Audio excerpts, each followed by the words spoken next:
देखिए, 2 इश्यूज़ हैं इसमें। अब हम कोविड के विषय में चर्चा करते हैं,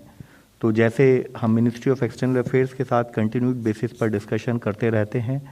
और उसके बेसिस पर आप सबको अवगत होगा कि हमने इंटरनेशनल ट्रैवल की गाइडलाइंस, जो हमारे छात्र हों या जो लोग यूक्रेन और उन प्रांतों से आ रहे हैं, उनके लिए हमने गाइडलाइंस को रिलैक्स भी किया ताकि उनको आने की सुविधा समय पर मिल सके। हम मिनिस्ट्री ऑफ एक्सटर्नल अफेयर्स से कंटिन्यूड बेसिस पर इससे फॉलोअप करते रहते हैं कि कितनी फ़्लाइट्स आई हैं, कितने लोग आए हैं और उसके बाद उनकी हेल्थ की क्या सिचुएशन है। Regarding either the issue of whether it is the medical students or people who have come back from Ukraine, we all need to appreciate these are tough times and obviously जैसी situation होगी उसके basis पर as per norms जो कार्य किया जाएगा वह relevant divisions with in ministry of health हों या रेलेवेंट अदर डिविजन्स उसके हिसाब से कार्य करेंगी। आप सबसे यही रिक्वेस्ट करेंगे कि these are tough times and we need to see whatever best can be done for people coming back from Ukraine. I would just like to add one point. Please listen out. Quick.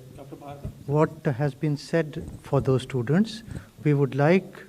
through you to ensure that all the students who are returning are fully vaccinated or get their vaccination.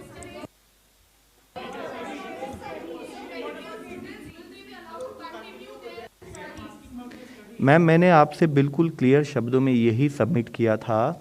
कि जैसे हम अभी इस मंच पर Covid से संबंधित चर्चा कर रहे हैं, तो कोविड से रिलेटेड रिलैक्सेशन देते हुए जो लोग कठिनाई के समय में हमारे सिटीज़न यूक्रेन से आ रहे हैं, उनको, चाहे वो स्टूडेंट हो चाहे वो अक्रॉस द सेक्टर हों, उनको उसके हिसाब से यहाँ पर देश में आने के बाद उनको फॉलोअप किया जाएगा। Regarding either the students issue related with people coming back from Ukraine or other set of people, these are the other issues which we are not discussing in this forum, which is related with COVID, but I have requested and submitted